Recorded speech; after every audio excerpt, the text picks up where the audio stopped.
Rekomendasi film badut psikopat paling seru.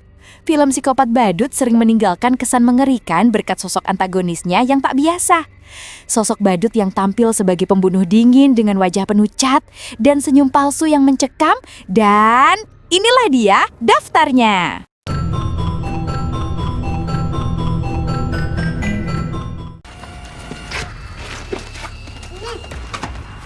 Terrifier 2016 adalah film horor slasher garapan Damien Leone yang menghadirkan sosok badut pembunuh baru yang langsung menjadi ikon, Art the Clown.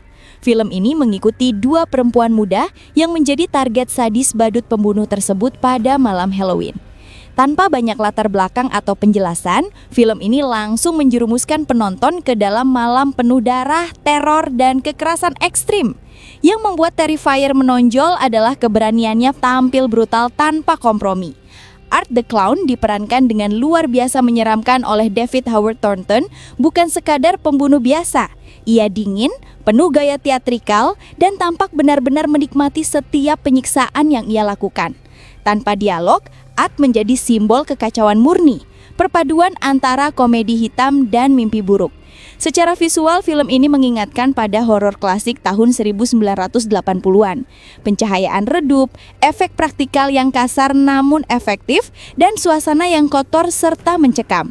Namun, di balik darah dan kekerasan, Terrifier juga menawarkan sesuatu yang langka, kehadiran karakter antagonis yang benar-benar ikonik di era modern. Terrifier bukan film untuk semua orang. Ia brutal, sadis, dan seringkali membuat penonton merasa tidak nyaman. Tapi bagi penggemar horor ekstrim, film ini adalah suguhan menegangkan yang membuktikan bahwa kengerian sejati tidak membutuhkan logika. Cukup satu badut yang tersenyum di kegelapan. Stitches 2012 adalah film horor komedi asal Irlandia yang disutradarai oleh Conor McMahon. Ceritanya berpusat pada Richard Stitches Grindle yang diperankan oleh Ross Noble, seorang badut pesta yang tewas secara tragis ketika sedang menghibur anak-anak. Beberapa tahun kemudian, Stitches bangkit dari kubur untuk membalas dendam pada anak-anak yang kini sudah remaja dan secara tak sengaja menyebabkan kematiannya dulu. Film ini memadukan elemen slasher klasik dengan humor gelap yang absurd. Alih-alih mencoba menakut-nakuti penonton dengan serius, Stitches justru bersenang-senang dengan darah dan kebodohan situasi. Adegan-adegan kematian dibuat dengan efek praktikal yang berlebihan, konyol, menjijikan, tapi tetap menghibur dalam gaya gore komedi yang khas. Ross Noble berhasil menciptakan sosok badut pembunuh yang unik, konyol, sinis, dan menyeramkan dalam waktu bersamaan. Ia bukan sekedar monster, tapi juga pelawak yang kejam dengan lejukan yang seringkali diakhiri dengan cara paling brutal. Meskipun bukan film horor yang menakutkan secara psikologis, Stitches bekerja dengan baik sebagai tontonan midnight horror, campuran tawa, darah, dan kebodohan yang dibuat dengan niat jelas untuk bersenang-senang. Sebuah film cult yang cocok untuk penggemar slasher berdarah dengan selera humor gelap dan tanpa harapan akan keseriusan. Film IT 2017 adalah adaptasi dari novel legendaris Stephen King yang disutradarai oleh Andy Muschietti. Film ini mengisahkan teror di kota kecil Derry, Maine, di mana anak-anak menghilang satu persatu.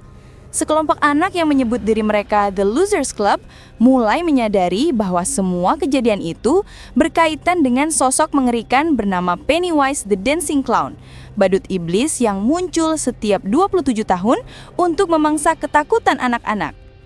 Yang membuat IT begitu efektif bukan hanya penampakan Pennywise yang menyeramkan, tapi juga penggambaran kuat tentang masa kanak-kanak, persahabatan, dan rasa takut yang tumbuh bersama mereka.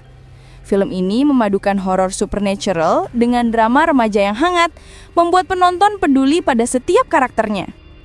Bill Skarsgård tampil luar biasa sebagai Pennywise, menghadirkan sosok badut yang menakutkan sekaligus memikat dengan senyum mengerikan yang sulit dilupakan. Sinematografinya menawan, memadukan warna-warna cerah ala nostalgia tahun 1980-an dengan nuansa gelap yang menegangkan. IT bukan sekedar film horor tentang monster, tetapi juga kisah tentang menghadapi ketakutan dan trauma masa kecil. Dengan suasana yang menyeramkan namun penuh emosi, film ini berhasil menjadi salah satu adaptasi Stephen King terbaik. Menakutkan, menyentuh, dan tak mudah dilupakan. Clown 2014 adalah film horor yang disutradarai oleh Jon Watts dan diproduseri oleh Eli Roth. Menghadirkan konsep yang sederhana namun mengerikan. Seorang ayah biasa yang berubah menjadi monster setelah mengenakan kostum badut terkutuk. Ceritanya mengikuti Ken, Andy Powers, seorang agen properti yang ingin menyenangkan anaknya dengan mengenakan kostum badut untuk pesta ulang tahun. Namun setelah pesta berakhir, ia menyadari sesuatu yang mengerikan. Kostum itu tidak bisa dilepas dan perlahan-lahan ia berubah menjadi makhluk haus darah. Film ini menonjol karena mengubah simbol keceriaan masa kecil menjadi sumber mimpi buruk. Alih-alih menjadi kisah killer clown yang biasa, clown mengambil pendekatan mitologis. Kostum itu ternyata bagian dari legenda kuno tentang iblis pemakan anak-anak. Perubahan fisik dan mental Ken menjadi pusat ketegangan, memperlihatkan horor tubuh, body horror yang menjijikan sekaligus tragis.